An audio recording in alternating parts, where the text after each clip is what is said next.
speak for himself. He said on numerous occasions that he opposes a short-term deal. Yeah. Jason, since you said there's a lot of great detail the president has put out in a plan, when are you going to submit the Obama plan to the Congressional Budget Office? Ed, I understand. We can do this again, okay? No, but when are you going to submit it to CBO, like Boehner did and Reid did? Has the Speaker of the House shown you the positions that he took in detail in the negotiations that were designed actually to achieve a compromise, as opposed to have a show vote? Have a show vote. Something in public. But Ed, we put forward a budget, we put forward a framework, and we have in negotiation, as has every measure that the Republicans have put forward. Okay, both leaders, the senior most Republican in the land, third in line. Okay, a powerful figure with great authority sat in a room with the President of the United States and worked out a detailed compromise. It is the nature of these kinds of difficult things that you do that in a way so that you agree on the tough choices, you come out together and you announce them, and you begin to make the argument, a hard argument for each person to his party, that this is what we need to do for the sake of the country, that this is a good deal.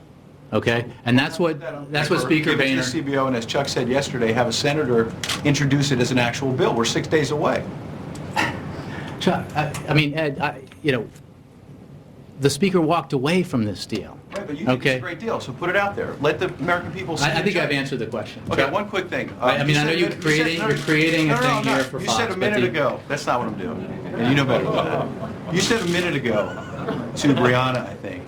And the Reid bill goes somebody from Fox sat in a room with senior White House officials and got more detail on the President's proposal and what was agreed upon between the President and Speaker of the House than you could name me now is in any of the proposals put forward by House Republicans. And you know it, okay?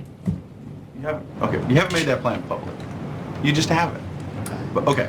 A minute ago to Brianna, you said that the Reid bill goes dollar for dollar, spending cuts for raising the debt limit.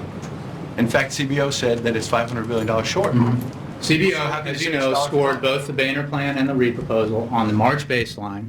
I can do a little economics for you, because it wasn't asked to do it on the January baseline. Every single proposal this year put forward by Democrats, Republicans, and worked on by the Speaker and the President, worked on by the Majority Leader and the Vice President, used the January baseline. If you use both, this applies to both the Speaker's plan and to the Senate Majority Leader's plan. If you use the January baseline that everybody else has used, there is enough deficit reduction to do the dollar for dollar to put you into 2013.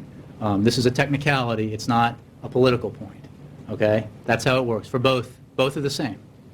And in fact, Jack Lew, the OMB director, made a blog post last night that explained that and made the same point about Speaker Boehner's plan, which was criticized for having less than advertised because the Speaker used the same baseline that everybody's used all year long. Because we're talking about 10-year proposals, so you start with the January baseline as opposed to the March baseline, which was created by the one-year or half-year fiscal year agreement that Republicans and the President and the Democrats reached in March.